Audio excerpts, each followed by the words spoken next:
जय हिंद दोस्तों, इस वीडियो में आपका स्वागत है। दोस्तों, आपके सामने जो यह सवाल है, यह सवाल आपके चाहे वो टेट का पेपर हो, चाहे सी टेट का पेपर हो, चाहे सुपर टेट का पेपर हो, चाहे केवीएस का पेपर हो, चाहे डी ट्रिपल एस बी का पेपर हो। कहने का तात्पर्य है कोई भी शिक्षक भर्ती का ही पेपर क्यों ना हो, तो यह सवाल आपका बहुत ही पूछा जाता है।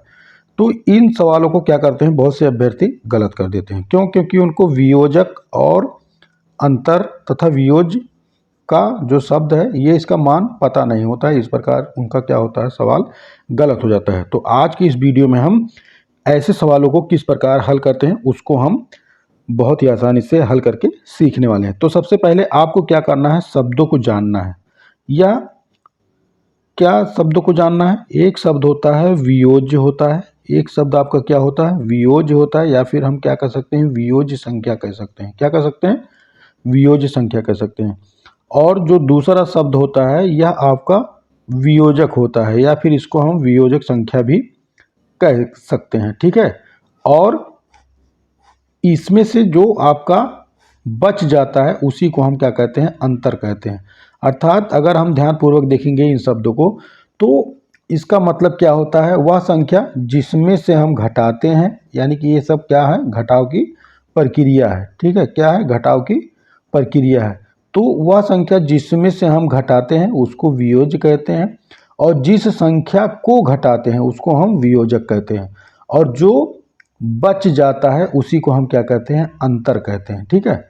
अब देखिए, कहने का तात्पर्य यह है कि अगर हम वियोजक प्लस अंतर कहते हैं, सूत्र से अगर हम समझे तो वियोजक, एक बार और सूत्र के माध्यम से आप समझ लीजिए, वियोज्य में से अगर हम वियोजक घटाते हैं, वियोजक घटाते हैं तब हमको क्या मिलता है, अंतर मिलता है। क्या मिलता है जी?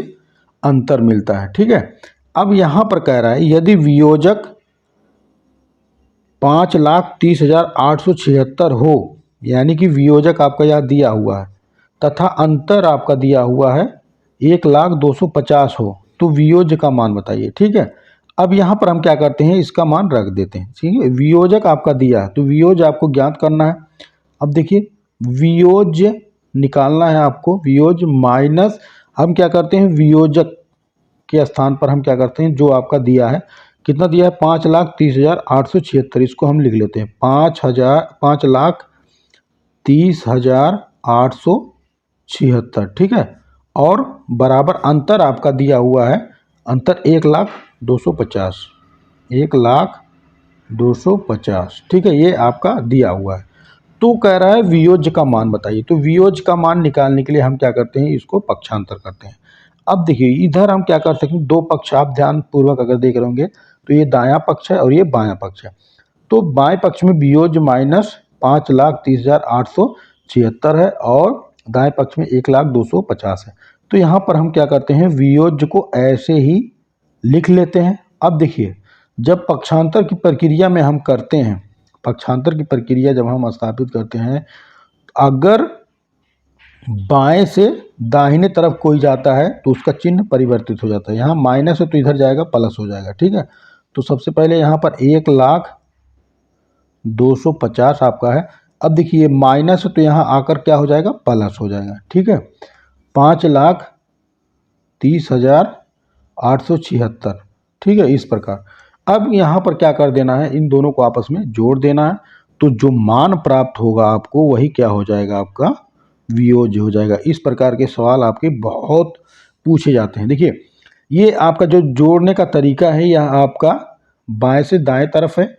ठीक है। और एक होता है ऊपर से नीचे की तरफ। सबसे पहले हम इस तरीके से देख लेते हैं। देखिए, इकाई के स्थान पर 0 है और इकाई के स्थान पर 6 है, तो जोड़ेंगे तो कितना हो जाएगा, 0 में जब 6 को जोड़ेंगे तो 6 हो जाएगा। ठीक है। अब इसका काम खत्म हो गया इकाई का। अब यहाँ पर दहाई के स्थान पर 5 अंक है, 5 अंक की संख्या है, और यहाँ पर दहाई के स्थान पर 7 है, तो 7 5 कितना हो जाएगा, 12। 12 के हम क्या लिख देंगे, 2, और हासिल कितना बचेगा आपका, 1 बचेगा। ठीक है। अब देखिए, सैकड़े के स्थान पर चलेंगे तो यहाँ पर 2 है और यहाँ पर 8 है, 8 में 2 जोड़ेंगे तो कितना हो जाएगा, 10, 10 में 1 हासिल जोड़ देंगे, 11 हो जाएगा, और इसका भी काम खत्म हो गया। और हासिल कितना बचा हुआ है आपका, 1, 11 में भी आपका 1 हासिल बचेगा। अब देखिए जीरो में अगर हम जीरो को जोड़ेंगे, 1000वें स्थान पर जीरो में अगर हम जीरो को जोड़ेंगे तो कितना हो जाएगा, जीरो ही होगा, लेकिन एक हासिल था आपके पास तो वही आपका हो जाएगा एक। ठीक है, अब 10,000वें स्थान पर देखेंगे, यहाँ पर जीरो है और यहाँ पर 3 है, तो जीरो में अगर हम 3 को जोड़ेंगे तो कितना हो जाएगा, 3 हो जाएगा। सीधा सीधा इस प्रकार हम लिख देंगे। और यहाँ पर लाख के स्थान पर कौन सा अंक है, 1 है, और यहाँ पर 5 है, 5 1 कितना हो जाएगा, 6 हो जाएगा।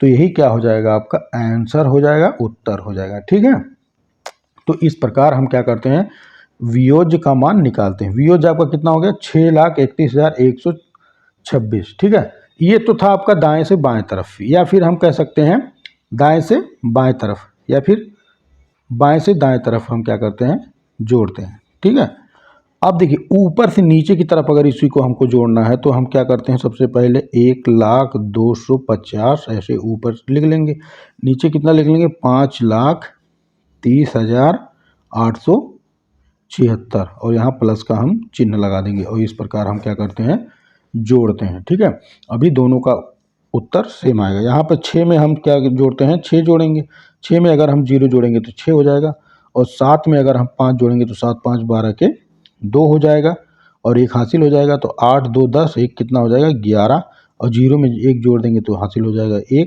ठीक है, अब यहाँ पर हासिल कुछ बचा नहीं, यहाँ 3 में 0 जोड़ेंगे तो हो जाएगा 3, और 5 में 1 जोड़ेंगे तो कितना हो जाएगा, 6। तो यहाँ पर आपका 6,31,126 आया हुआ है, तो 6,31,126, चाहे हम दाएं से बाएं की तरफ जोड़ें, या फिर बाएं से दाएं की तरफ जोड़ें, और या फिर ऊपर से नीचे की तरफ जोड़ें, तब भी उसका मान क्या होता है, समान ही आता है। तो इस प्रकार का जो सवाल होता है वह आपके कोई भी शिक्षक भर्ती हो तो उस शिक्षक भर्ती में बहुत ही महत्वपूर्ण सवाल होता है और 1 नंबर का पूछा जाता है। ठीक है, तो उम्मीद करते हैं अगर इस प्रकार के सवाल आपके कंपटीशन में आएंगे शिक्षक भर्ती में तो उसको आप लगाना बहुत ही आसानी से सीख गए होंगे। मिलते हैं अगली वीडियो में, तब तक के लिए जय हिंद।